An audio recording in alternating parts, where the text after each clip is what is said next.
Panibagong harassment ng China sa West Philippine Sea.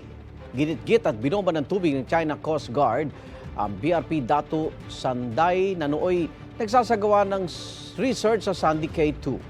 Ay sa PCG at BIFAR, itong unang beses na nambomba ng tubig ang China malapit sa Pag-asa Island na sakop ng Territorial Sea ng Pilipinas. May unang balita si Joseph Morong. Dinikitan sa binomba ng tubig ng barko ng China Coast Guard ang barko ng Bureau of Fisheries and Aquatic Resources o BFAR na BRP Datu Sanday. Chinese Coast Guard vessel number 21559. This is MMOB 3002. BRP Datu Sanday.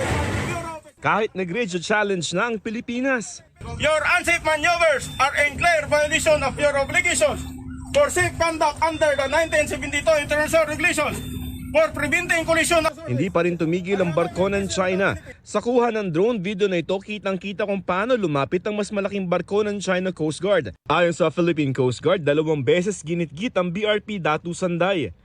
Nasira tuloy ang kaliwang bahagi nito sa may nguso at smokestack.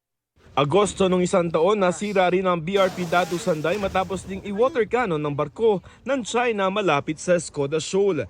Ang panibagong insidente ng pangharas nangyari sa Sandy K2 sa Pag-asa Island sa West Philippine Sea. Ito ang kauna-unahang pagkakataon ng water cannon ng China sa may Pag-asa Island kung saan meron silang regular na presensya. I cannot speak for the intention of the Chinese government, no? At alam naman natin, they have been very aggressive pagdating dito sa Pag-asa K2. Kung maalala nyo, last first quarter of the year, ang China Coast Guard, also the PLA Navy helicopter were also launched, no, in harassing our marine scientists habang nagkakandak din tayo ng marine scientific research sa Pag-asa case. Kasama ng Datu Sanday ang isa pang barko ng BFAR na Datu Pagbuaya na parehong may dalang mga Pilipinong siyentista sa lugar para sa pag-aaral. Ang China Coast Guard sinisi sa Pilipinas ang nangyari sa Sandy Cay. Sabi ni CCG spokesperson Liu Deshun, nagsagawa lamang daw sila ng control measures matapos ang illegal ani ang pagpasok ng mga barko ng Pilipinas sa Sandy Cay. Isa pa raw sa mga barko ng Pilipinas ang delikadong lumapit at bumangga sa kanilang barko.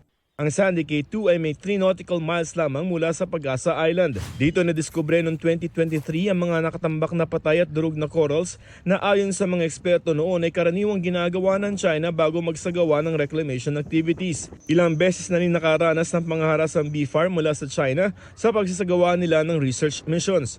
Sa kabila ng mga agresibong aksyon ng China sa Pag-asa Island, We have sovereignty over these waters. And that despite of their harassment and bullying, ang ating pong BFAR, ang Coast Guard ay patuloy pa rin pong gagawin ng marine scientific research dito. And it will not stop us in doing this operation. sa Linggo, May 25, biyahe pa Kuala Lumpur, Malaysia si Pangulong Bongbong Marcos sa 46th ASEAN Summit. Sa harap ng mga kapwa leaders sa ASEAN, ng China at mga bansang miyembro ng Gulf Cooperation Council o GCC, igigit ng Pangulo ang posisyon ng soberanya, karapatan at jurisdiksyon ng bansa sa West Philippine Sea. Ito ang unang balita. Joseph Morong para sa GMA Integrated News.